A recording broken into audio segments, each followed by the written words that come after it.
Hello, good evening. This is Brother Benson Media, and today is on Wednesday, no Thursday, and we are joined by Mr. Miguda. Mr. Miguda, you can say hi to our viewers as we get ready for the topic of today, and possibly allow me to acknowledge the presence of everyone who is following us in all our platforms. Miguda, habari ya leo, siku yako imekuwaje? Mapya. Yeah, very good, Makobura. I can say first, let me pass my greetings to you and thanks you for hosting this show tonight in East African time. As well, today is Thursday, the way you have said. I'd also like to pass my greetings to our viewers who are currently viewing and the ones who are going to view in future. And also welcome each and everyone to the show. And we are here to discuss matters governance. We are here to discuss matters our country, and each and every person is welcome to the show, either via link. You can come through video, or you can as well contribute to the comment section. We said as usual that our channel, your opinion or your views are well protected. Back to you, Makubura. Okay, thank you so much. Allow me to take this opportunity to say hi to our good friend, Good here, who is also over here. And before we get into the topic, just as it reads, the big game, why weak opposition is best for President Ruto. That is the topic that I want us to have a discussion on today. And I'll get straight to the discussion why a weak opposition is gonna benefit the president. We've seen we've seen a lot in the field of politics where, starting from the days where the young people went to the street, the ODM joining the government, or being included in a government that is run by the UDA.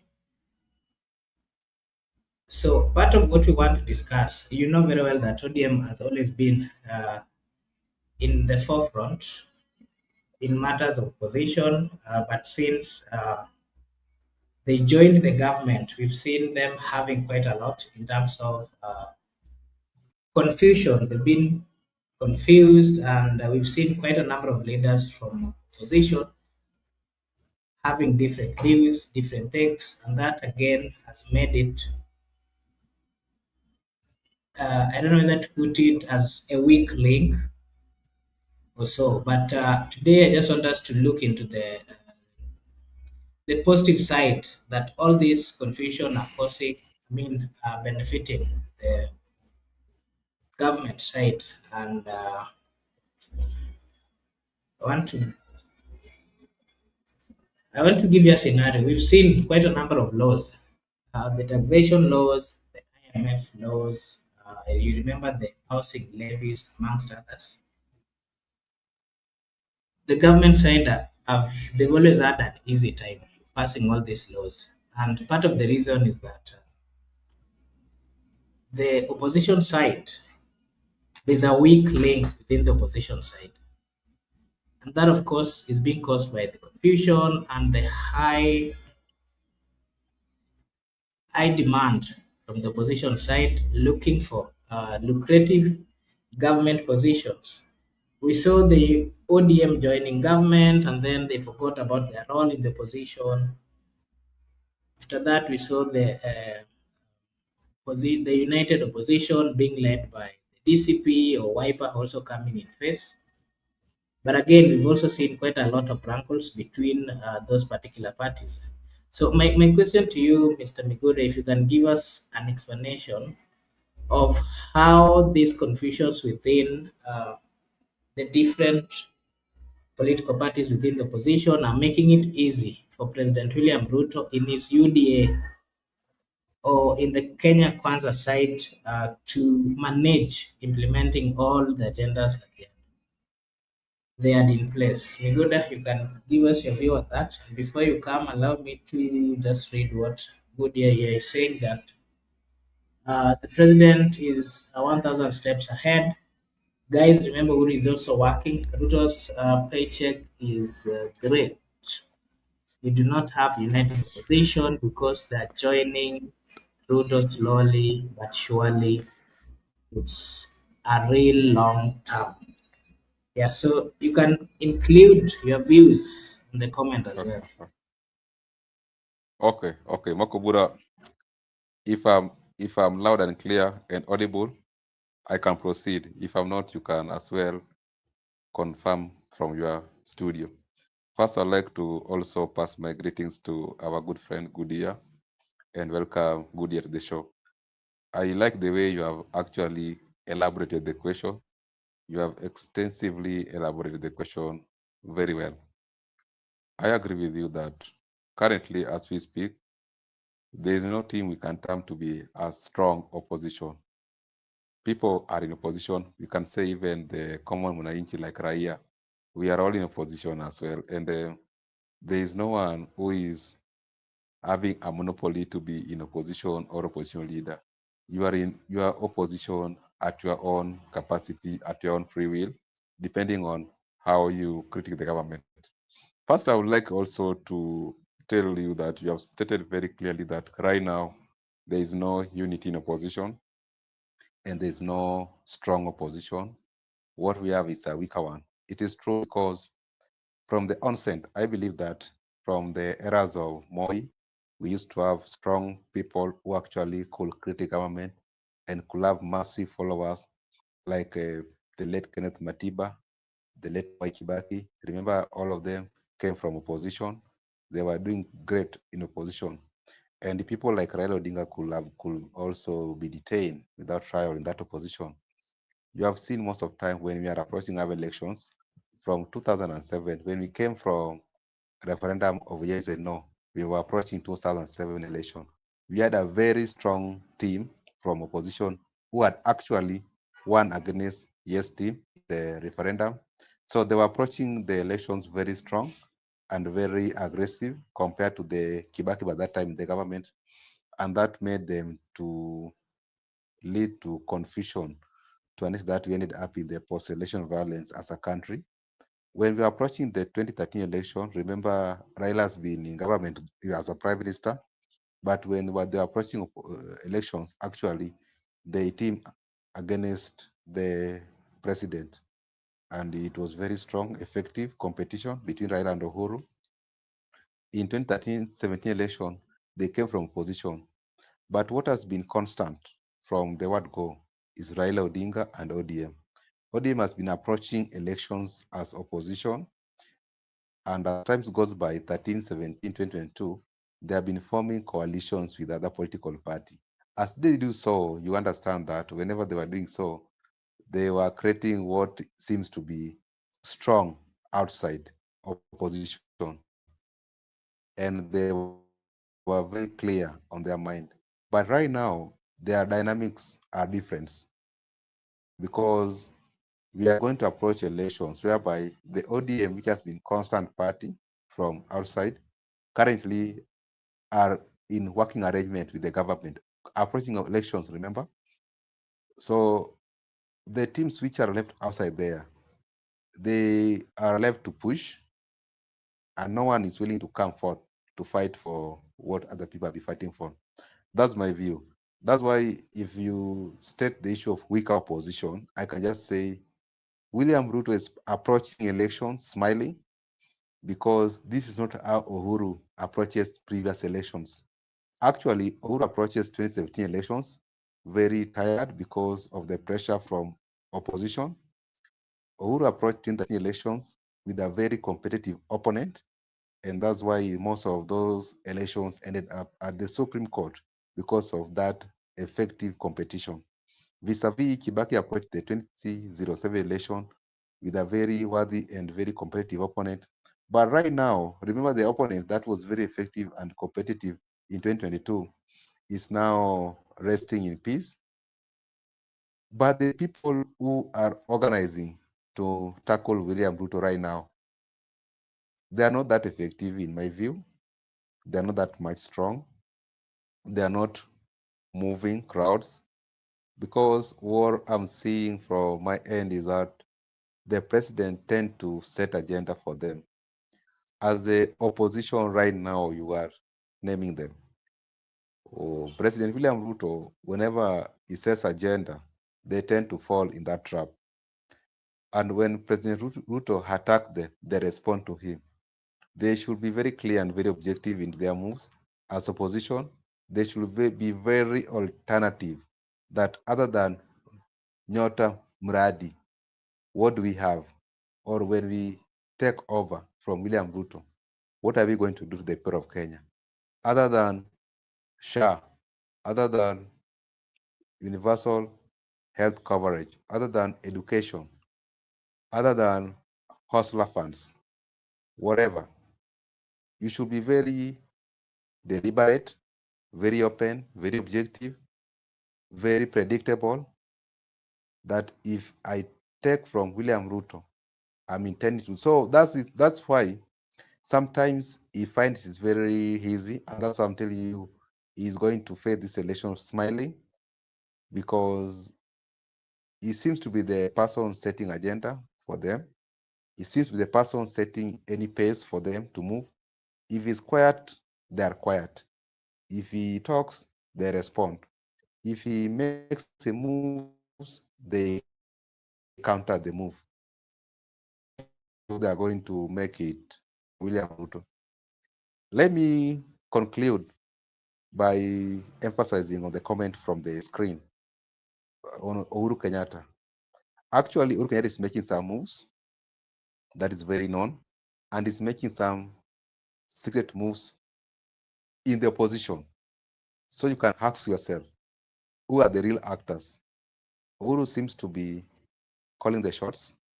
At the same time, the people who are on the screen calling themselves positions seems to be also making some moves. So it is a mix-up of confusion, just like you have seen even in that broad-based arrangement. Uhuru is also trying to make his own moves in ODM. And that one is deliberate, very much predictable.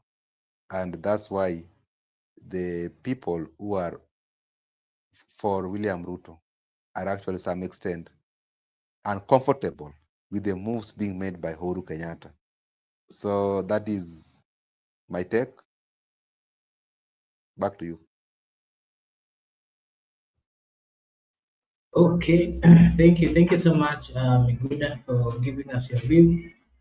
And of course, I want to urge everyone who is watching that they like and subscribe because if they do so, it is a way of supporting us. Sisi hapa of course tutasema ni asante.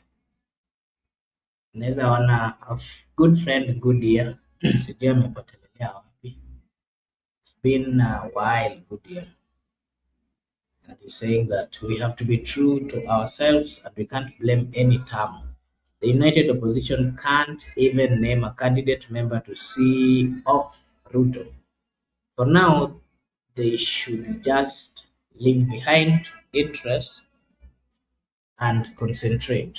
Okay, thank you so much, good dear, for your take. And maybe Miguda, you can also give us your view on the oversight side. We've seen, just like I did mention, we've seen the government side not having serious challenges in terms of the bills that they're coming up with. Remember the taxation bill, remember the IMF back reforms, house levies, and of course the budget approval. We saw how it went through through the legal ways, and of course through the committees, and of course it was uh, it was then approved. So maybe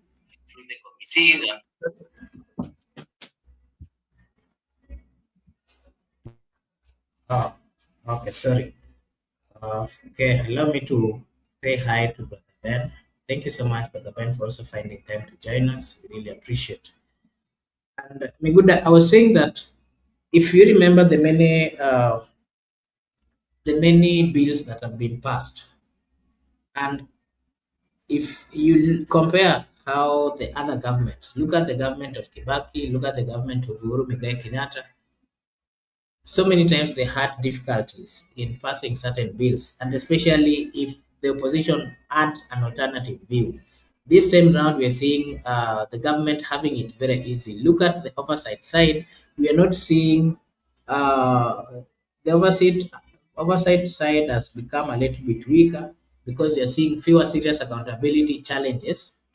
We are seeing cabinet secretaries, some of them doing their own things without consultation. It is not an issue because the government has quite a lot, I mean, quite a number of members of parliament who are in support. And, we are also, those are some of the things that we've seen. I'll give Brother Benson to give his take on that. Something else is that we are not seeing a strong alternative. Even the narrative that is coming from the opposition is not as strong as we would expect, or it is not as strong as the kind of politics that we have always seen being played in the republic. And of course, remember the days when Raila used to lead the opposition. So we are seeing a politics which is about choices, and there is no credibility. I mean, a weak opposition has failed to offer Kenyans a credible alternative. That is part of the conversation that the people of Kenya are having, and they're giving their views on. And again, we're also seeing, since Raila left the position, without him, remember the kind of politics he played in unifying the opposition. We are seeing a public, I mean, there is what we call, let me give you an example of what used to happen. When Raila was there, whenever the people of Kenya felt that there's something they needed to address, that of course would mean that they would get support from Raila to get to the street. So currently, we are seeing, as much as there's public anger, there is nothing, or there's nowhere to go politically. That is why we are seeing a huge number of Kenyans are still, undecided on whether to get to the opposition side or to get to the government side. Maybe the question I'll ask you, Miguda, is if the citizens are angry, who then speaks for them in this scenario? Because we are not seeing a stronger leader who can speak in a way that we used to see. You will give us your take, Miguda, and then after that, Brother Benson will also give his views.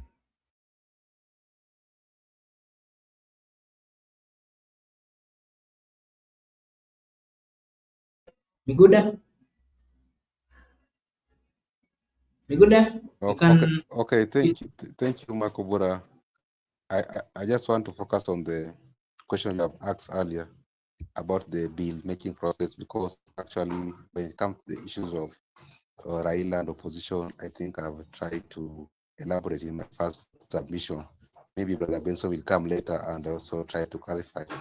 You have stated categorically that right now people are making bills and there are no that public participation from whatever you have said, because you have said the reason why there are some bills which are pending right now in the National Assembly. At the same time, the bill which was supposed to be passed actually currently is not in concurrent with the provisions which they said earlier. And the CS, or the people who are actually enforcing those bills, have been out here campaigning and have been out here advocating for the people that actually the implementation will be on. At the same time, find out that if you go properly and you do your own uh, research, you understand that there is going to be nothing actually happening. So Makobura, I agree with you that whenever you say that actually there are issue of public participation, after the gazettement of the bill, the public participation. So the people who are actually bringing the bills in parliament tend to ignore the public participation, because if it, at all the bill could be coming to the public, actually we could be seeing it and also we could be reading it. But if it has not passed through the public, there's a problem. before it go to the committee stage. At the committee stage, there are also some absence of some members, and before it is verified to the full house reading, and also before they debate and actually pass it and present it for the presidential assent. So at the presidential assent, then when the bill goes back to court, when some people protest to court, you find out that the bill making process was actually not followed in accordance with the provision of the law. More so the issue of public participation and the issue of the House committee sitting to verify, or maybe they can decide to amend it. The dissenting opinion are not even drafted by the members of parliament. So up to that point, I agree that actually there are some bills right now which are pending in court. We ought to have them as laws after the presidential assent. But most of them, if you go to the court, you find that we have pending bills which are yet to be determined by the court. But more so, if you look at the decision of the court, they usually tend to tell us that the issue of public participation, that it was never, the members of the public were never allowed to participate into the bill making process. So I think for us to continue, even though we have a weaker opposition, but also we should remind the president, the parliament at large, that we elected them to represent us into the August House. They need to actually do what we expect them to do.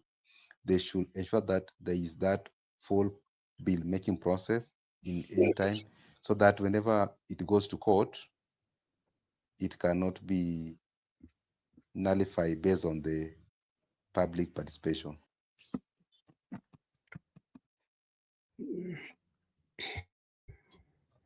Thank you. Allow me to welcome Dr. Benson. You can also give us your take on the question that I've asked. All right. Thank you so much, Mr. Makobura, and thank you so much Miguda. Miguda, leo ni kama umekuja na Jaramogi, kwani bado ni nini kilisababisha wewe kuvaa kofia hicho cha Jaramogi?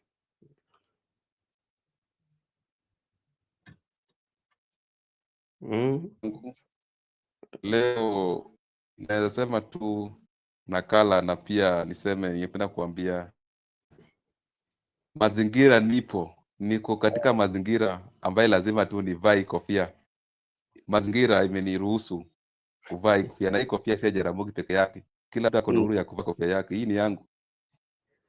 Asante sana. Naona pia ndugu yetu Gibson Kona yuko hapa pia, amenisalimia. Ni mazingira, it is the environment that has allowed me to put it on. So, okay, Makobura, before I answer your question, what kind of environment is that?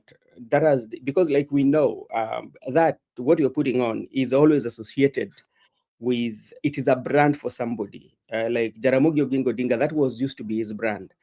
And if somebody sees you wearing that, people would know that, oh, this is Jaramogi or Raila's, because Raila at some point and later in Raila political career, he decided to change his brand of the hat.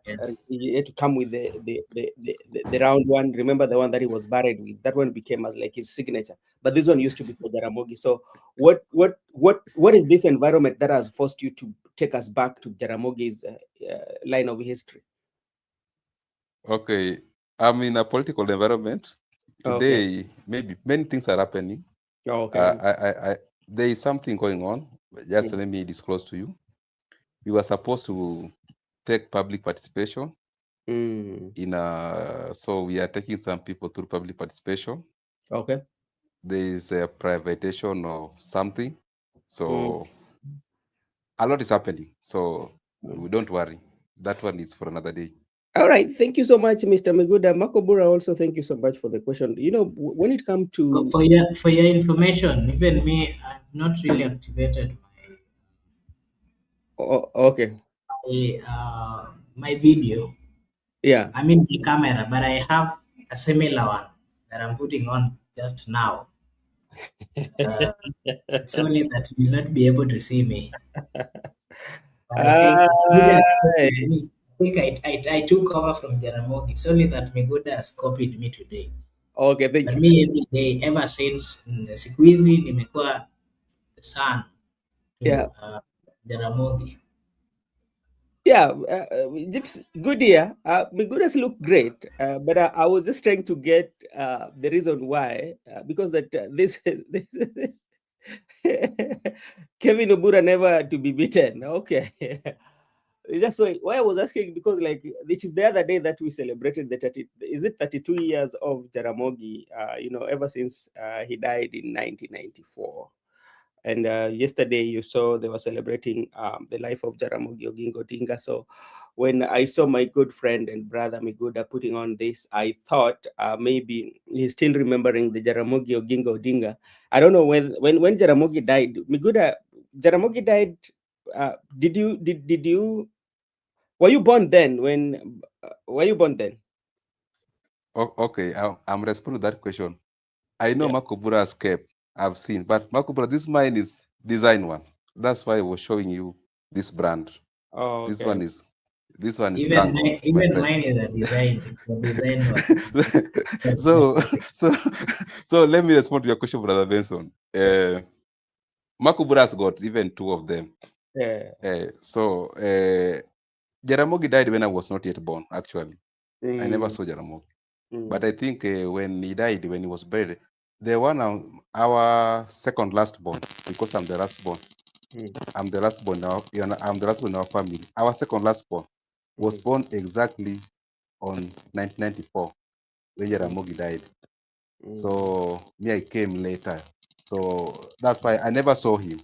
I mm. only know him through history. Yeah, okay. Okay, that's good. Makobura, did you? I can see. Uh, Makobura, could you fix something on your side, because I'm seeing you on the dashboard? You're like with the two. Okay, as Makobura fixed that. Okay, Jaramogi died in 90s. No, Jaramogi died in 1994. Yeah, Jaramogi died in 1994. And okay, so, and if you look at majority of his photos, you will see, or you will capture that that was his like a brand cap, especially back. Some people call it Kango. You know, in the development they call it the Kango hat. So but Jaramogi had it earlier. Then it came. Raila used it for some times, but then Raila decided to move away from the Jaramogi, so he had his white and all that. I can see nowadays the Orange Democratic Movement, majority of them are using it. Makobura, the reason why maybe some of the bills and all those that you've asked are not taking place is because of how now our politics is wired. Um, I think there are people who have decided to to have the say, like the rubber stamp of what they feel should be done. Even like we talk about opposition, that opposition is not so much strong, especially and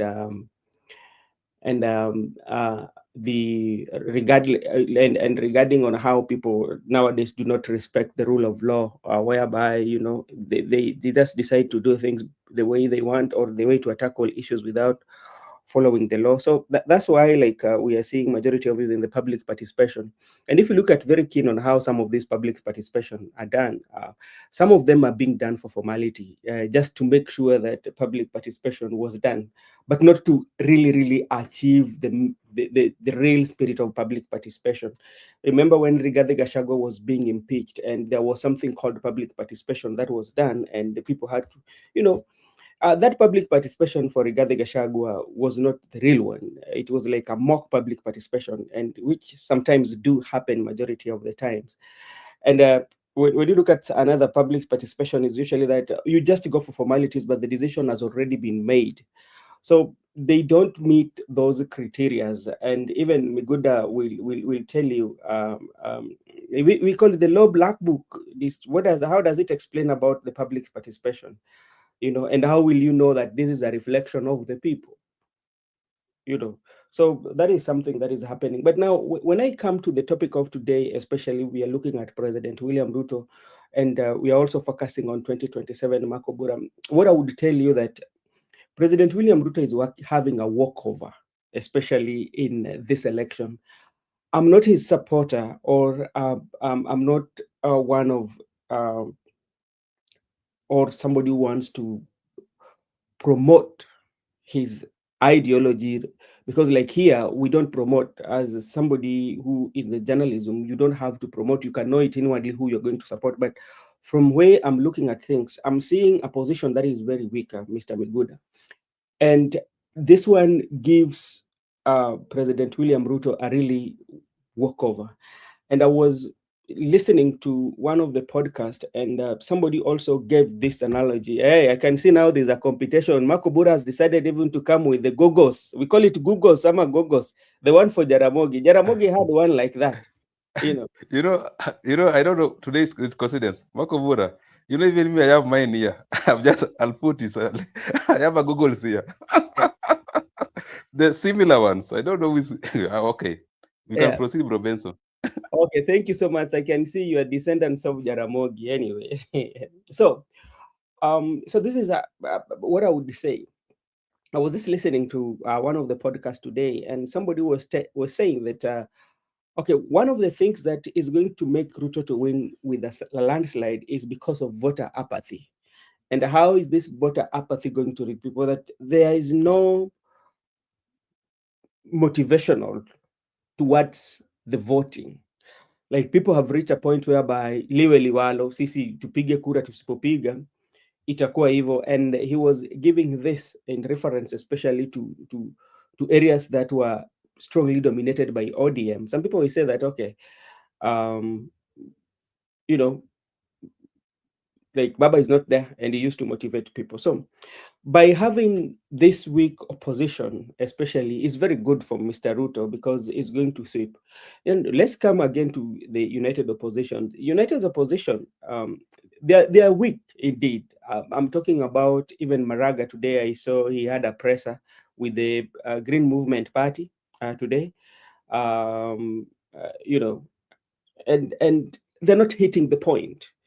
They're not driving the masses, because it's all about how can you drive the masses. You thought Mr. Ruto is really campaigning, and is not launching projects. Mr. Ruto is campaigning, and he has hit the ground with the nyota that he's doing.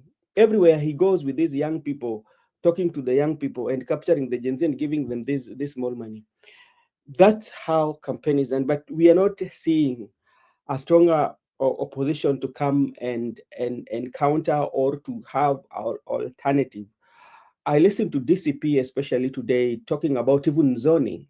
You know, there are areas that they feel it's a issue of zoning are coming in, but now there is no clear strategy on how they can consolidate their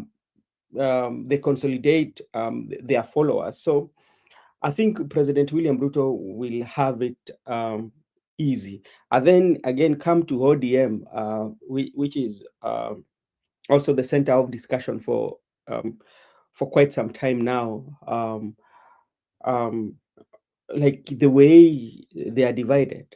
You know, yesterday I listened to Ruth Odinga, and there are some kind of points that I pick, and it tells me that he talked about there's some money that are being given out. I don't know, Miguda, when you did you hear about that? And Kevin Makobura, he talked about the people that are surrounding Oburu, you know, including the leadership. You know, they're not talking. So, with all this is happening in the political landscape, the opposition not being strong, everything that is happening in the ODM. So, I think that one is a plus for Mr. Ruto, and is that smiling to victory. That is what I think.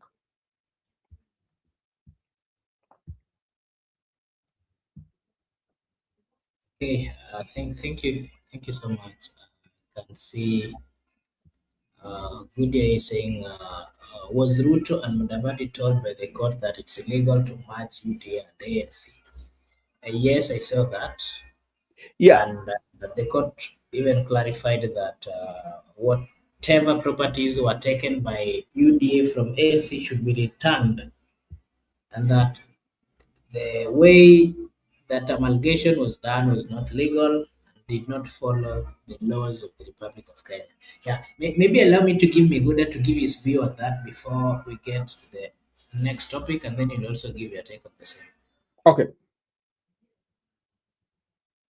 The issue of the UDA NC merger.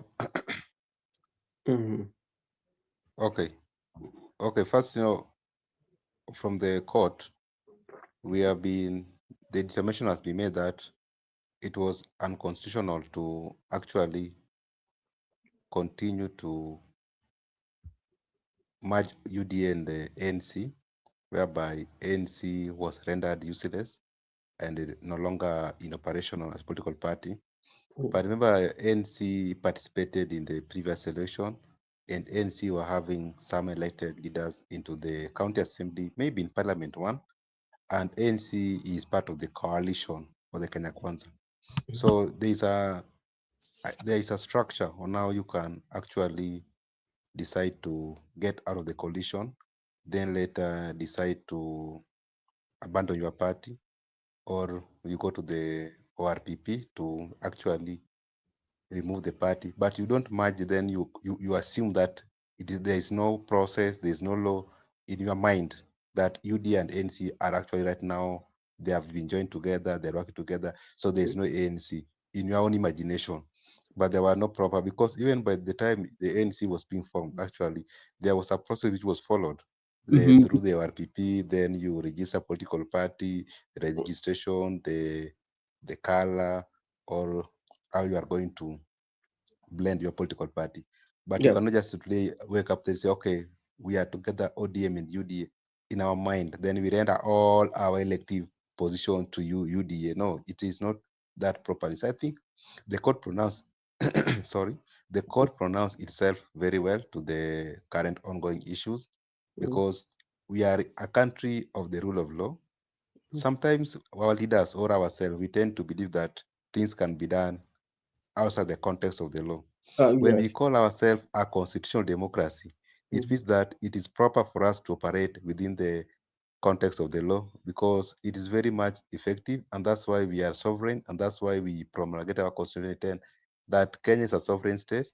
And even if you look at the supremacy of the constitution, it's Mhm. very clear that the supreme law of the land, the constitution, Mhm. and it is not subject to any judicial process or any legality. It is legal because it is the supreme court of it's the supreme law of the law, supreme law of the land. At the same time, you understand that that's how it should be, because if you continue doing things in kangaroo way, it means that even our governance, the way we are going to carry out the issue of the bid making process, we assume one stage, then we want to state that we have a law. We assume public participation, then we want to say that now we have a law. That's why the court is very useful. Right now, the court is the watchdog, and actually, the court is doing much better than parliament, because parliament tend to be sleeping. So whenever the bill passes before, even after the presidential assent, there's always a watchdog, which is the court. So in terms of doctrine of separation of powers, checks and balances, the court has been useful. The court has done exemplary good work. The court is currently the only hope for the Kenyan people, not parliament, not executive. All right. But to me, without quoting the Constitution, because I'm not a student of the law, but like there's some things that make sense, or it makes sense to even to a normal reading. Example of the situation. Look at what happened when the parties merged. In the event that the parties usually merges, what usually happens? Both the two parties will have to lose their identity, and when they lose their identity, so which means they have to come up with a new party. But that one did not happen, especially with UDA. When the Amani Congress merged with UDA, or they came together to form one political party, you saw that it's only Amani Congress that was so much lost. Everything in the UDA remained intact, you know you know and I don't know how even Mudavadi himself was thinking, you know And I think what usually happens, especially when it comes to all this that we are seeing, we have to go back and revisit our political parties. And when we are revisiting our political parties or looking at our political parties, we have to look at um, um, we have to look at the independency and the democracy of those political parties. Because what usually happens in our country, all these political parties, when you look at them, the owners of these political parties have reached a point whereby they decide on what to do. They are not being governed by the law. That they wake up one day and say, "This is what we are doing. This is what we are doing, and that is what has to be done." Like, for example, when it comes to the merger that we are talking about, and the court that has ruled that the process was not lawful, how did even Mudavadi um, did he consult the people of ANC, even the elected leaders in that political party? Did he consult? And what were the resolutions? Were they shared with the public? Because remember, this is political parties are public property because they get some money from exchequer, and that is your tax that you pay. But did it even come to the public and let the public vote on it, or the public make public participation and say that, okay, we are merging, or our party is coming, we are terminating our party, and what are the reasons for terminating the party? But they said they merged, and if they merged, why was it that the Amani Congress is the only party that remained inactive or kind of like disappear from active politics, yet the UDA still is very strong, you know?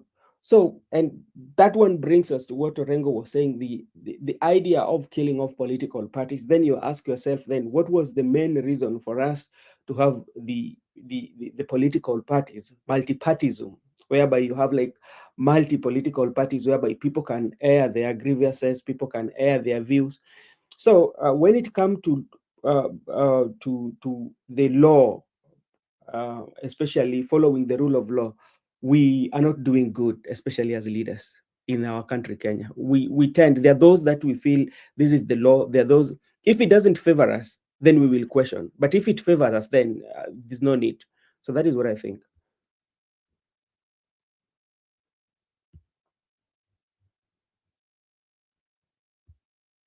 Yeah. So and Kenyans got are doing good.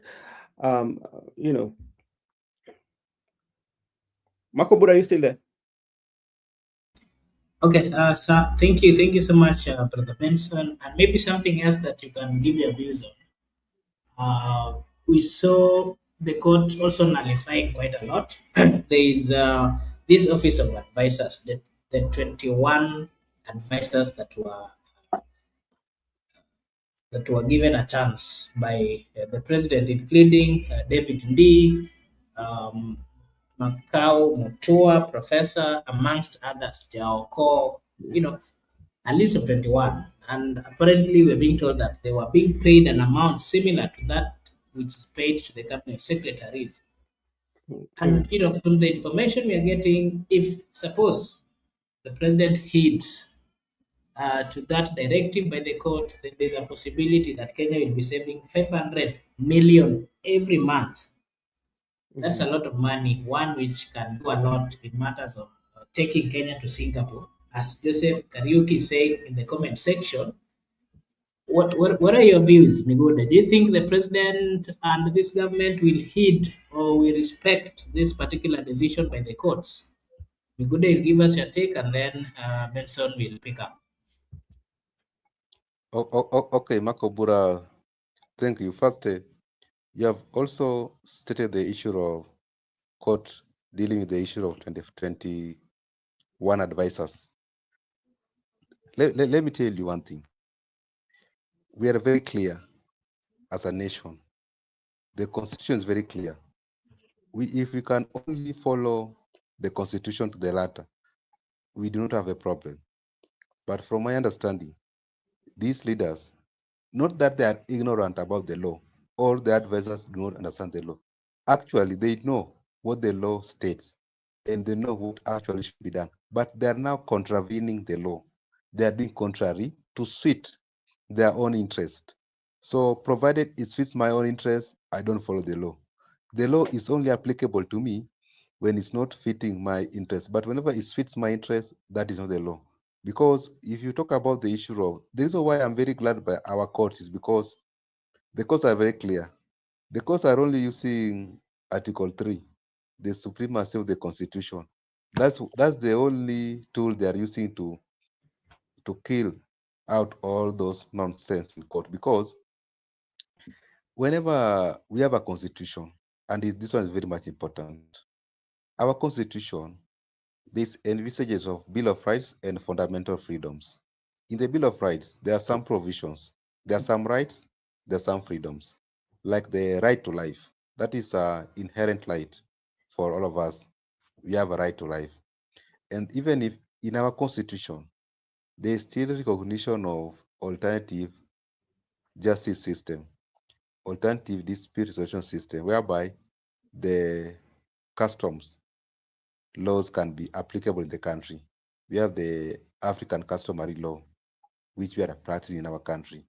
And if you go back to the African customs, there are some consequences which were actually leading to death, whereby some punishment could lead to the death of a victim. Some people used to be killed, some people used to be buried alive, but the constitution is very clear that we can apply our customs provided it doesn't contravene the Bill of Rights and Article 3. So it's provided you are applying the law, but it does not affect the Bill of Rights and fundamental freedoms and Article 3, you are at liberty to do so.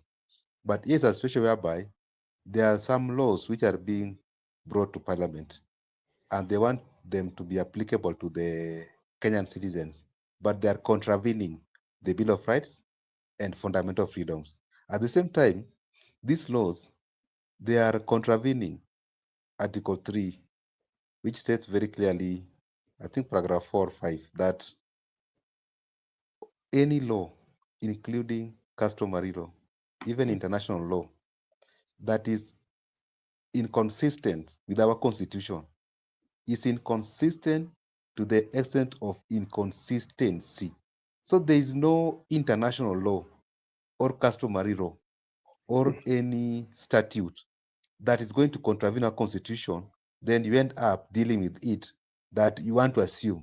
So the court is the only solution to this Kenyan problem. Without the court, we are done. These issues of 21 advisors is very clear. It is not in the constitution. The constitution is very clear that the principal assistant of the president is the deputy president, and the president shall execute a cabinet composition of members of the cabinet, including the Attorney General, AG. So with all the cabinets and AG with different departments, including the principal assistant, the deputy president, you still need 21 advisors for what? So I think it's very clear that let us follow the constitution. Even the people who surround Mr. President who are misleading him know very well that maybe they have decided to do so, but we have to understand that even if we are doing our politics, but remember, we are a constitutional democracy whereby our reference is constitution. All right, all right. Okay. Makobura, Yes.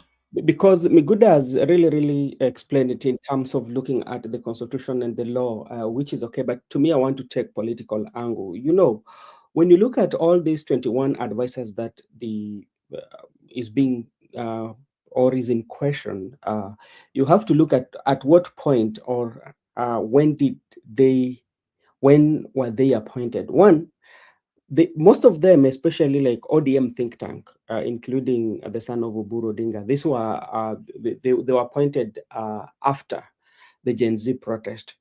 And if you remember very keenly, especially when we were talking about this, I said that President William Ruto was building a political secretariat within the State House, especially from the ODM, because like majority of those who are appointed to be advisors of President William Ruto, they're not going to advise President William Ruto on what to do or things to do with the government, especially the ones from ODM.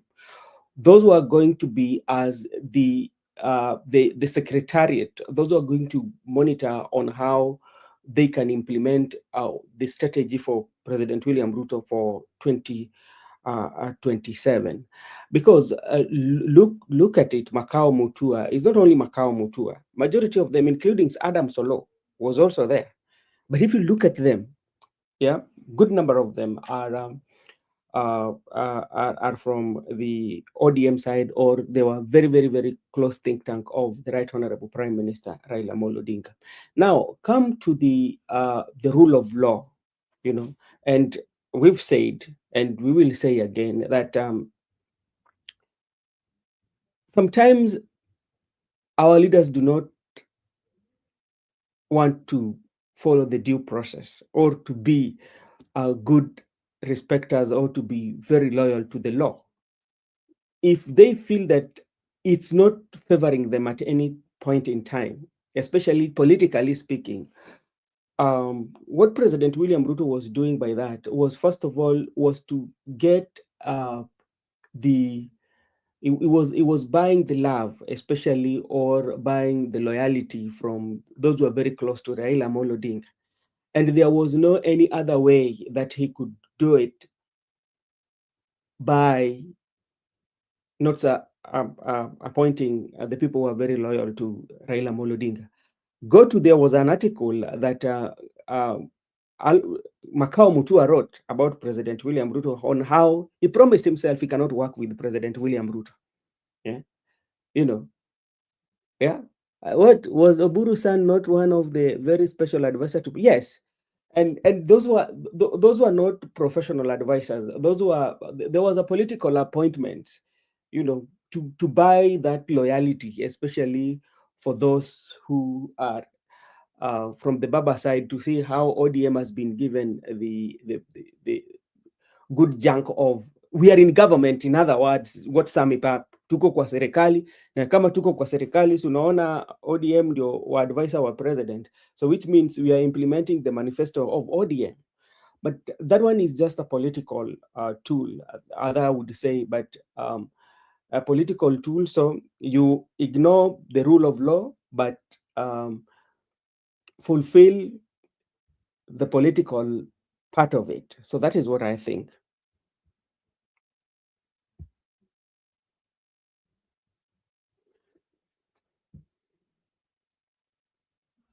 Okay, thank you, Benson, for giving us a take. Maybe we welcome msimamo. Unaweza ona msimamo, unaweza tupea maoni yako.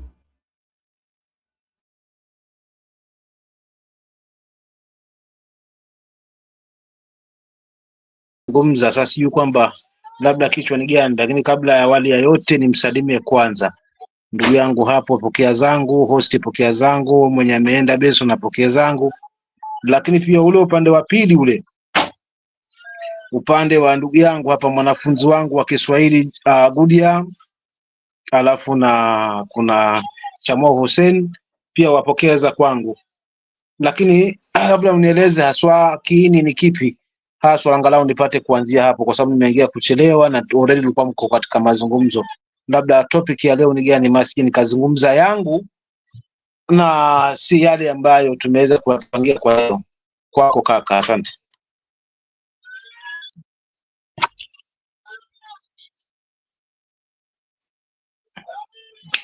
Okay, thank you, Msimamo, for your opinion. We were just having a discussion about the weak opposition and what they've been able to do since ODM joined the government. There's a narrative that the opposition side cannot really convince the people of Kenya. They are not serious, let me put it that way, and that they cannot convince the people of Kenya to sort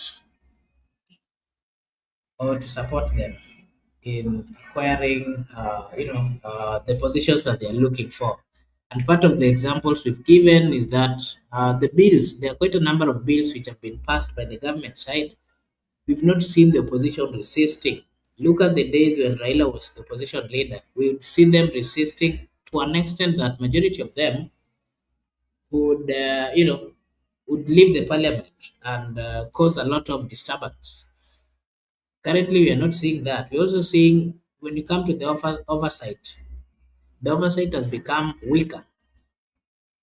We are seeing fewer serious accountability challenges. We are seeing members of the cabinets doing what is not lawful, some of them, and no one is criticizing them. So the question we were asking over here is, what are the advantages that Ruto is fighting in this? Is he having a strong opposition? Asante kwa swali hilo, lakini jibu mnalo na jibu ni jepesi kwenye hili swali, jepesi sana. Ikiwafika sasa hivi ndio tunaona kwamba kuna utepetevu upande wa United Opposition, kwamba kuna nguvu finyu kuweza kukabiliana haswa na serikali. Lakini chanzo ni nini? Chanzo ni nini? Chanzo ni ukuhuba wa ODM na UDA na Kenya Kwanza. Hapo ndo kwanza ndo tulelemaza kabisa juhudi nzima za United Opposition ama za opposition, za upande wa opposition, kwa sababu lengo la opposition kama mnavyolizungumza kwamba lazima wakabiliane na yale ambayo yanakinzana na yanafanyika yasiyokuwa sawa haswa katika hili taifa, wao wa kwanza kuweza kupaza sauti zao juu. Lakini sasa chanzo ni nini? Chanzo ni ukuhuba wa baina wa mfumo wa broad based government, ingawaje uliletwa kwamba ulikuwa unapoza jaziba, lakini ulikuwa unaua mazima ile sauti, kwa sababu ilikuwa timu hii nzima haswa ambayo ina involve ODM na parti zingine baada haswa ya uchaguzi wa 2022. So wa kwanza kuweza kulimeza hii ni ODM itself, na hili limedhihirika kwa sababu wengi wao hawakuwa wanazungumza haya ambayo tunashuhudia sasa hivi wakati wa uhai wa mzee Raila Odinga. Kwa hivyo na maana alivyoondoka sasa hivi ndio tunaona rangi halisi za wale ambao walikuwa ndani ya serikali, roho ndani ya serikali, lakini mwili uko kwa opposition. Kwa hiyo walao wameanza juhudi za kwanza ni ODM before tuanze kuangalia hizi hawa wengine, kwa sababu mpaka sasa hivi ninavyozungumza still bado ndani ya broad based government kuna minority leaders, kuna wale viongozi ambao wanasema wao wako bado hasa bungeni wanasimama upande wa opposition. Tunao wale viongozi wa kwa Senate, tunao viongozi kwa bunge la kitaifa. So kwa ishara hii tukitafuta kiini haswa lazima tuzungumze pale panapouma. ODM ndio ya kwanza kufufia juhudi nzima za opposition. Na mwisho haswa nikimalizia hivi, hakuja kuwa na upungufu zaidi haswa ule ambao mnaofikiria kwamba labda hakutaweza kuamka. Maana kama ni masuala haya ya kupitishwa miswada yalipitishwa hata enzi za mzee. Chimbuko la hawa vijana kuja juu na mzee kuweza kuzima juhudi zao ni kwa sababu ya finance bill ambao waliweza kushindwa kuitetea wao pamoja na Raila wakati wa uhai wake na ODM itself ikiwa kwa Azimio. So they failed miserably. So tuzungumze vitu ambavyo vitakuwa vinatija. Chanzo ni nini? Chanzo cha kwanza ni ODM kuweza kutokana kwa wenzao na kujiunga huku, kisingizio wanapunguza jaziba ile ambayo imezuka taifa lisisabaratike. Lakini sasa hivi je, kuna lipi lenye tija? ODM iko mara mbili, kuna wale wako kwa broad based government na kuna wale ambao sasa hivi sauti zao zimeweza kuzimwa mazima, hawajulikani wako waliko sasa. So for real to me naweza nikasema kwamba bado mapema. Haya ya kuzungumziwa kwamba mawaziri kuweza kufanya kampeni yasitushangaze, kwa sababu already kama yalikuwepo na opposition ilikuwa na nguvu wakati huo, ni kwa sababu ODM imejitenga. Sasa hivi opposition, United Opposition haina nguvu, basi hatungeshuhudia ofisi ya Musalia Mudavadi ya kila anakula mshahara wa Wakenya kwa ofisi ambayo haipo kikatiba. Hili limefanyika, lilikuwepo tangia mzee yupo. mbona hajazungumziwa? Kwa sometimes tuwe wa kweli kwamba chimbuko na mgawanyiko, suluhu ya hizi shida zote ni kwa sababu ya hawa ambao walikuwa huku kwa opposition kujiunga tena kwa serikali. Nitaachia hapo, labda kuwe kuna swali. Asante.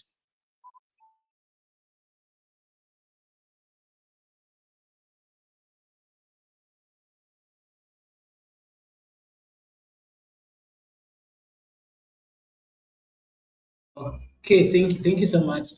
Msimamo na vile vile bado narudi tu kwako. Maoni yako ni yepi? We saw the 21 advisors of the president.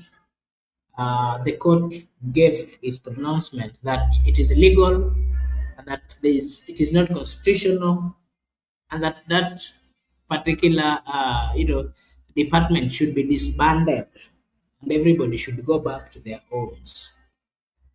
That is the pronouncement of the court. What is your view? The likes of Professor Makau, the likes of Ndi, the likes of Jaoko Buru, amongst others, ni kama sasa kazi yao imeisha kulingana na maoni ya koti. Do you think the president will aid this? Kaka sijakupata vizuri, unakatika katika, japo ni swali zuri hilo, lakini kuna baadhi ya sehemu zinakatika katika. Kindly, hebu kama unaweza jongea kidogo nikupate kwa uzuri, ili kusudi nijenge hoja vizuri. Nalipata swa kinusunusu. Asante sana. Miguda, kindly confirm if I'm audible before I get. Am I audible? Okay. So msimamo nauliza hivi, kuna wale advisors ambao walikuwa appointed na president, the 21 of them, akiwemo Professor Makau Mutua, David Ndi, Jaoko Oburu, amongst others. Koti inasema, the court is saying that that particular department does not exist and it is not legal and that it should be disbanded and possibly they should all go back to their homes. In simple terms, what are your views? Do you think the government would heed to that? Yeah, asante kwa hilo swali zuri, nimelipata sasa hivi. Kwanza, kama wako hapo kinyume na kikatiba, ni kuvunjaji wa katiba, wanafaa kufuata sheria na katiba ya nchi. Lakini vile vile pia tunashuhudia kwamba tuna kiongozi pale juu ambaye ndio nembo ya taifa, ambaye anaipa mgongo katiba. So kwa kujaribu kuzungumza haya mambo koti kama wanaamanisha si siasa, kwa sababu tunashuhudia kwamba katika taifa letu kikwazo kikubwa ni kwamba kila kitu kinaingizwa siasa. Unaweza ona ile limefanyika, kumbe ni siasa ndani. Lakini kama linafanyika in good faith, kwamba mahakama imeamua hivyo kwa sababu ni si katiba na si sheria haswa katika hayo majukumu ambao wanafanya, basi mimi naweza ngalivulia njuga nikasema ni credit kwetu, kwa sababu kidogo itakuwa mahakama imesimama na Wakenya. Kwa sababu kile tunakishuhudia sasa hivi katika taifa letu ni kwamba katiba inapewa mgongo kwa mambo ambayo yanatija zaidi kwa mwananchi, mambo ambayo yanafanyika, nyadhifa zinapeanwa kiurafiki. Tuliona wakati ule wa PSS mpaka ikazuka zaidi haswa, na mwisho wa siku likazimwa. So huku kukaa kwamba katiba haifuatwi kikamilifu, pia nalo ni neno. Tunahitaji viongozi ambao sasa hivi, ili tuepukane na hili, watakufanya kwamba katiba ifuatwe kikamilifu.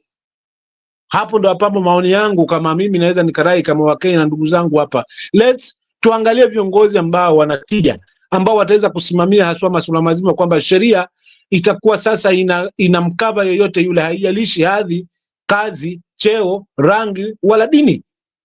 Lakini vile vile katiba ifuatwe kikamilifu kwa manufaa yetu sasa hivi, lakini kwa manufaa zaidi ya vizazi vinavyokuja. Kwa hiyo kama mahakama wameruli hivi, mimi naunga mkono, ili mradi tu isiwe tu kesho na kesho kutwa tutapata kwamba hili jambo limefanyika kwa sababu ya kisiasa. Maana huo ndio ugonjwa ambao tuko nao katika taifa letu, kwamba kila kitu kumekuwa kimeingizwa siasa ndani, si dini na mambo mengi tu ambayo yameweza kuingizwa siasa ndani. Hayo ndio maoni yangu kakangu host, kwamba naunga mkono haswa kama hizi nyadhifa ziliteuliwa kinyume na katiba hazimo, basi pia zifuatwane mpaka na kina Mudavadi tuone wako nyumbani, kwa sababu wanakula pesa za Mkenya kinyume na katiba yetu ya nchi. Asante. Asante sana ndugu yetu Msimamo. Kabla uende, basi bado nina swali kwako, na swali langu vilevile bado inaelekezwa huko kwa upande wa koti, ambapo tuliona ya kwamba koti ilisema ya kwamba muungano wa UDA na ile ya ANC, the agreement they had was not constitutional, and the court again has pronounced itself, saying that any asset and the unity that was there between the ANC and the UDA is illegal, and that zile vifaa na kila kitu ambacho watu wa UDA walichukua ya ANC warudishiwe. What is your view on the same again?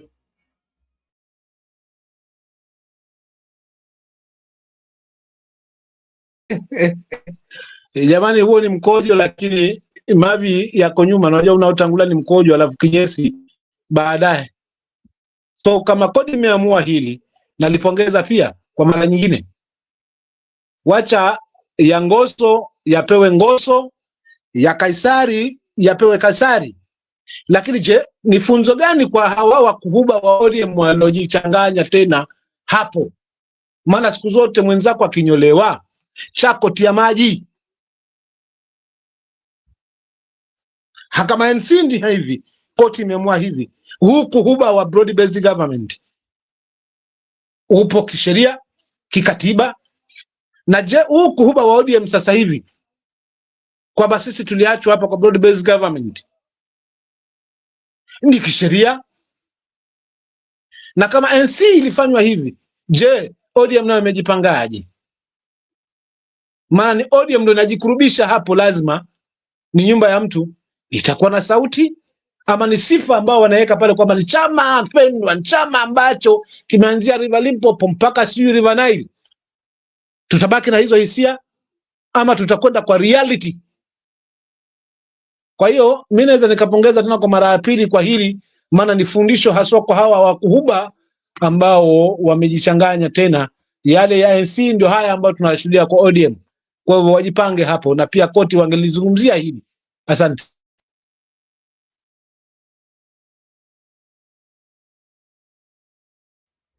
Asante sana Msimamo, na hivyo basi tutakuwa tumekaribia kutamatisha, and I don't know if Miguda is still here. Okay, thank you so much Miguda as well for finding time to join again, and we've been having a discussion here on what Kaka kidogo hapa naona na kuna comment hapa, nijaribu kuielewa vizuri hapa.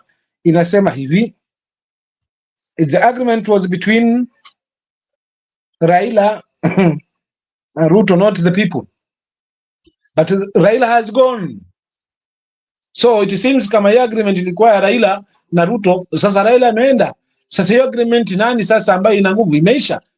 Hawa wengine wanaenda wapi? So wakienda hawa wanaenda, kaka yangu, kabla nitimuliwe hapa, niwakaribishe tena kwa PLP tuweze kukijenga pamoja chama ambacho kitaheshimu sheria na katiba na kufunga mianya ya hawa mafisadi na wenye kugrab land na everything. Tuhakikishe taifa tunalegesha katika mstatili wa kuweza kutii katiba ya nchi na sheria. Asante. haya vilevile kuna tena, there's quite a lot of comments over here. Mnaweza peana maoni kabla tutamatishe. There's a comment from Paulo here saying that the UDA-ANC merger scandal is just a secret card introduced by state to tame ODM during negotiation. Okay, you will give your take on that. And Shaima here is saying the agreement was between Raila and Ruto, not people. Okay. There's also a comment here from Paula saying that advisory team should go home. SRC was not consulted about their salaries, so we don't understand who pays them. Thank you so much. I'll give you a chance to give your views, me good. Shema here is saying that On 23rd demos, Makau Mutua exposed Raila getting direction of police from State House. It's when I started doubting the cow man. Okay, thank you. And quite a lot. Maybe you can go through them. Komingi hapa. Migudo, you can give us your view on the comments and possibly your final remark. Just want to go through the comments, the one I've had. Actually, it's true. The SRC were not notified, and even in terms of payment, we don't know how their remuneration are being accounted. Actually, who pays them? Those are significant questions that are needed to be raised in the court of law. Same time, what Shaima Hussein is saying, actually, Makau Mutua missed.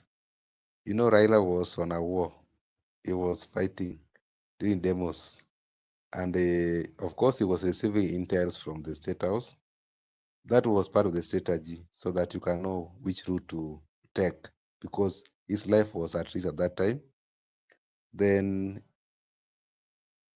his aide by that time, Makau Mutua, exposed to the world because we were able to get the radio calls from State House, the police, so Raila could use tactics. Those are the things that people actually critique Mutua. Even the likes of Saitaba Olekanchori say that that's why Raila's been losing. So there have been many issues, even what our good friend Goodyear is stating on the comment section here. Junet and Wanga blinded the late Honorable Raila Odinga with their hidden interest. This is true. There's a good number of them. Junet, Wanga, Makau Mutua, so many. The list is endless. So that is very much correct. It actually manifesting right now in his absence. That is normal. We are able to know actually the people who were not the reasons why Raila used not to be elected or used not to be declared by IBC because of the inner circle. The inner circle was rotten. Makubura, I would like to appreciate Msimamo for coming to the show, and also I'm glad the way is selling the policies of PLP. Msimamo, good job. Be there. In the future we might have a coalition with you people. So when we meet one day, you allow us to see the party leader. So we shikilia tu hapo, pia si tumeshika huku. Umuhimu ni ya kwamba tuhakikisha kwamba tumekomboa Kenya, na wakati ukombozi utafika, nyinyi kama watu wa PLP tungependa mkue moja ya wale ambao watakomboa nchi. Sasa hiyo ni kazi nzuri unafanya, kwa sababu kazi yako nikikusikiza kwa makini, unazungumzia mambo za sheria, mambo za Kenya moja, mambo za kusha kwamba tumebadilisha Kenya haswa kisheria. Hapo nakubaliana na wewe, niko na wewe, lakini tutakutana huko mbele. Makobura, asante sana kwa kutuhost katika kipindi hiki, na vile vile rafiki yangu Gudia, rafiki yangu Shaima, rafiki yangu Paul Kisianga, asanteni sana kwa kuja katika kipindi hiki na kupeana maoni zenu katika comment section. Sisi tunasema tu tunashukuru sana, tunasema ni asante, na vile vile kwa mapenzi ya Mungu naona kama watu wasikuwe na wasiwasi sana. Hii Kenya itabadilika tu. Kuna tu mambo inachemka, na ipo siku, hiyo siku ikifika, sisi sote tutasherekea na sisi sote tutatabasamu kama Wakenya. And when that time comes, I think definitely we are going to, because we have a good country, we have what it takes. Tuko na nia, tuko na uwezo, tuko na akili. Ni tu viongozi ndio wanatusumbua. Au viongozi tukishawatoa katika mamlaka, Kenya itakuwa nchi nzuri sana. Makobura, asante sana. kwako pia na kwa Benson. Kwa mapenzi ya Mungu tutakutana kesho hapa. Asanteni sana, tukutane kesho. Okay, thank you so much, my good, for your time as well. We really appreciate. And now allow me to give Msimamo a chance to also give us his final remarks as he give his views on the comment section. Msimamo.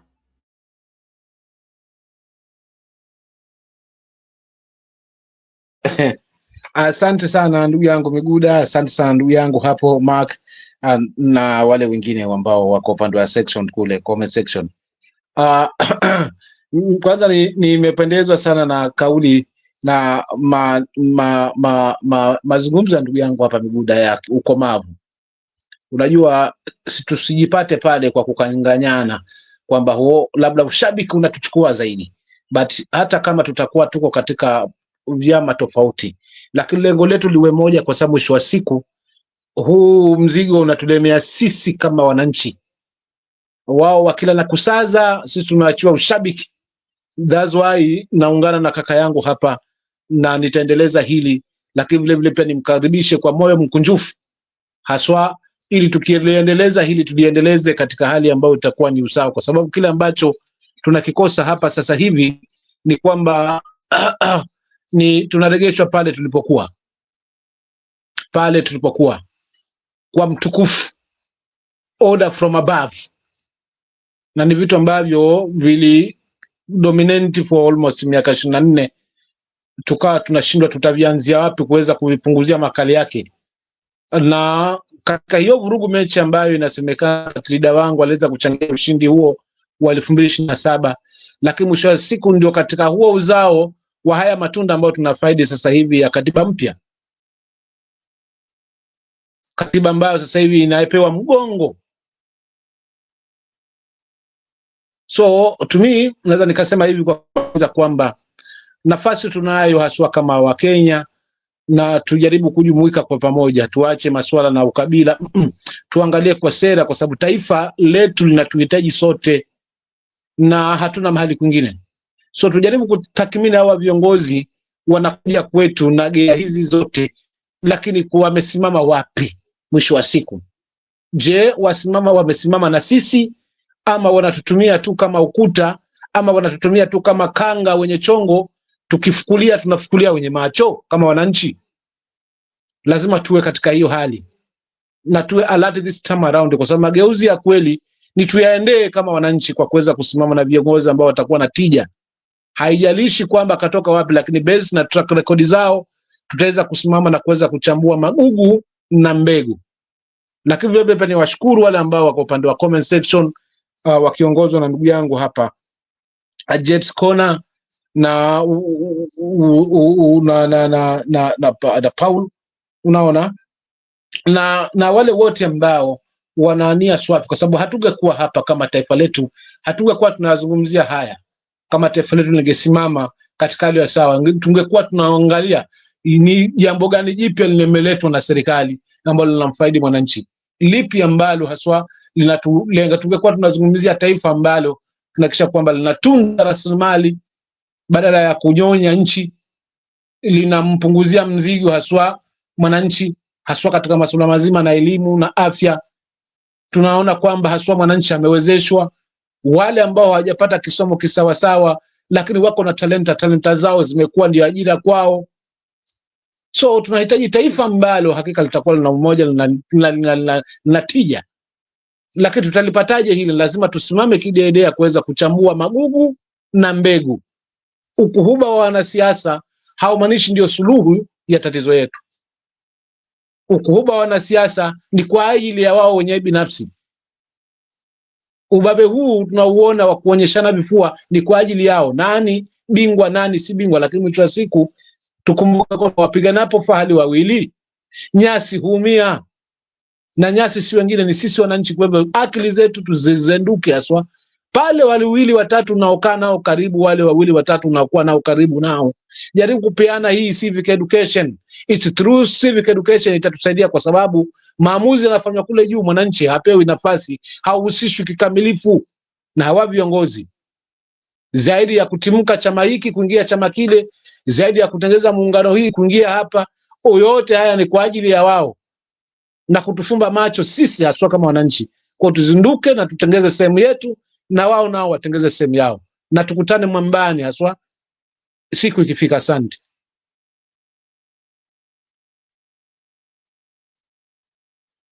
Okay, thank you so much. Allow me to take this opportunity to appreciate each and everyone, Simamo, Miguda, and Benson, for finding time to join us this evening. We really appreciate.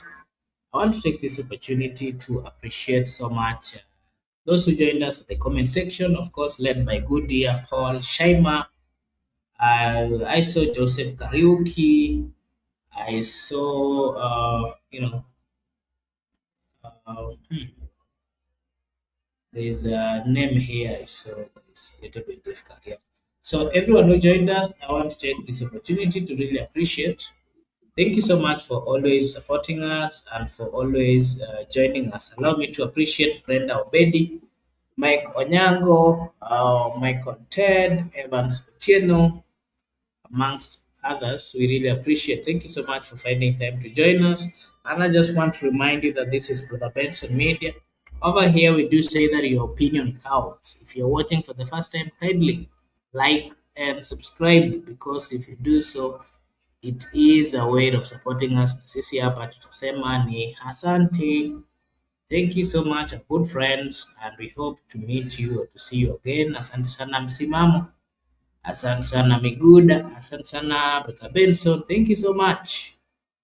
Our guest for finding time to join us. Not forgetting everyone in the comment section. Thank you so much. We appreciate as well. Uh, uh, okay. Good day is saying you two looked okay. Thank you so much. Good year. We appreciate. Gudia hapa angalau ungeniruhusu nisome hii yake kwa sababu inanigusa kidogo, hata kama ni kwa thanks Msimamo for the time I always appreciate. Aguna Msimamo, I'll join in conditions. Why are you joining in condition? And I hold you to account. If it goes up peer, it goes peer shaped. I don't like crying. Hakuna hapa hakuna kubahatisha upande niliopo, kwa sababu ni chama changa. Viongozi wa hiki chama kesho na kesho kutwa, kama tutakijenga vizuri kiwe na mashiko, ni sisi ambao tutaweza kukisimamia, kwa sababu ni chama changa haswa. Hakija kuwa na hawa manduli wakomavu haswa, ni sisi tukiende nacho haswa, tuhakikishe kwamba kimekuwa na sauti pale bunge la kaunti, kwa sababu sauti kama pale itakuwa ipo na viongozi wale tumewachagua kwa bunge la kaunti wanazungumzia sauti yetu, ni mabadiliko ya kwanza ambayo tutakuwa tunaweza kumeyaleta kwa watu wetu. Lakini vile vile kama tutakuwa na wabunge wa kutosha pale bunge la kaunti, ni mabadiliko tena ya pili, kwamba hawatapitisha miswada kiholela, ndugu yangu Jesse. So ni sisi tukijenge hiki chama kwa moyo mkunjufu, kwa sababu mwisho wa siku viongozi wa kweli itakuwa ni sisi ambao tumeweza kuchangia pakubwa kuweza kwamba kinatambulika haswa, ili huyu kiongozi ambao tunajua kwamba hana jicho la kufumba, hafuswani na masuala na ufisadi, na wala hashawishiki wala hababaishwi haswa na hawa, tutakuwa katika mikono salama na hatutashuhudia kwamba wabunge wetu wanahama hapa wakijiunga kwa upande mwingine kwa manufaa yao. Asante. Thank you so much. Msimamo, allow me before you guys leave to welcome Joseph Kariuki. Naona ameingia dakika za lala salama. Naye Joseph pia aingie na tupe maoni yake in general. Joseph, karibu sana. Allow me to also say thank you to Goody ambaye anasema we looked. I don't know how to pronounce that. Lakini pia hapa sisi tunasema ni asante kwa the good comments. Yeah, so Joseph Kariuki, you can come and give us your general take. I know you've been following us. We started seeing your comments kitambo.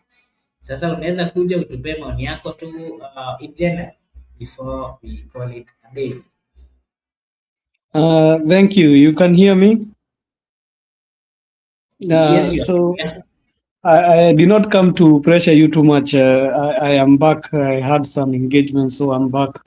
Sorry for I've not been for quite a while, and lakini I'm back, so it's quite good that I'll be back with you guys. And mimi ile kitu kwanza imenifurahisha sana ni mnafaa mwende mkaangalia hiyo wimbo ya barabara za Singapore zinakuliwa na viongozi. It's a very good song. You listen to what they are talking about in that song, you will realize he's talking about everything that is happening to the country.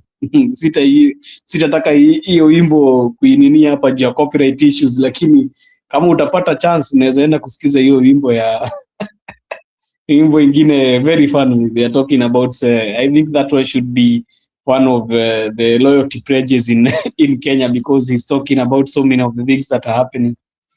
Also in farming, because I've seen we have added even the tariff of water from 50 to 55 shillings, and so many other issues, even about education. He's the singer. I think the artist is the husband of this Kawira Mwangaza. So he has really put on a performance in that song. I wish Marco Bura, you can go and listen ukiwa na msimamo na miguda hapa. You'll enjoy. But I don't have much to say. I'm back, so we are going to be continuing with the conversation. Thank you.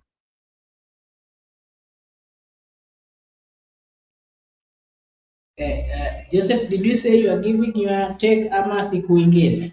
I didn't get that clearly. No, I'm okay. I'll be back now full mode. I cannot come and give take after 1 hour and some minutes. I'll reserve my take for tomorrow. But ukitaka kusikia my take, you can listen to that song. I've given you the artist name and the song. Very well, that is noted. And thank you so much for seeing you, Brother Joseph. It's been a while. We appreciate as a channel for just finding time to always join us. We don't take it for granted. We're very much grateful for your time and, of course, for your wisdom and the many times that you've given us your views. Views, of course, which are educating the people of Kenya in one way or another. Add to that, of course, I extend the same to our good friends, Simamo, Miguda, Benson, and everyone. Not forgetting everyone who has commented, given their views at the comment section. We appreciate so much. Of course, tunashukuru because of you guys at the comment section. You have reminded us of what to speak about. You've reminded us, whenever we see your text, whenever we see your comments, it drives us. It makes us, continue and not to lose hope. We appreciate so much the comment section, and also there's also a silent group who are on the viewing side. They never comment, but they are always there with us. Thank you so much. We appreciate as well for your time, and finding time every day to join us is not an easy thing. On our side, we are grateful. On behalf of the Benson Media, we appreciate so much. So I think we are finished, unless kama kuna yeyote ambaye bado kuna kitu ya kusema kabla nifunge. Yes, I can tell. And I can tell good ear that the song is Singapore, and then the artist is called the husband of, I think he's called who? I'm forgetting the name, but the husband of Kawira Mwangaza, if you write the husband, you see. And then there is some people who have done some challenges in the song, so it's quite interesting. So it's okay. I'll also check out for that. I hope there's a translation the same, so that we can also gather and get to hear what exactly is in it. Yeah, so tunatamatisha sasa. Allow me to take this opportunity to wish you all a blessed night, a blessed morning, a blessed afternoon, a blessed evening from wherever you're watching us from. We are so much grateful. May God bless you and see you again tomorrow. Bye bye.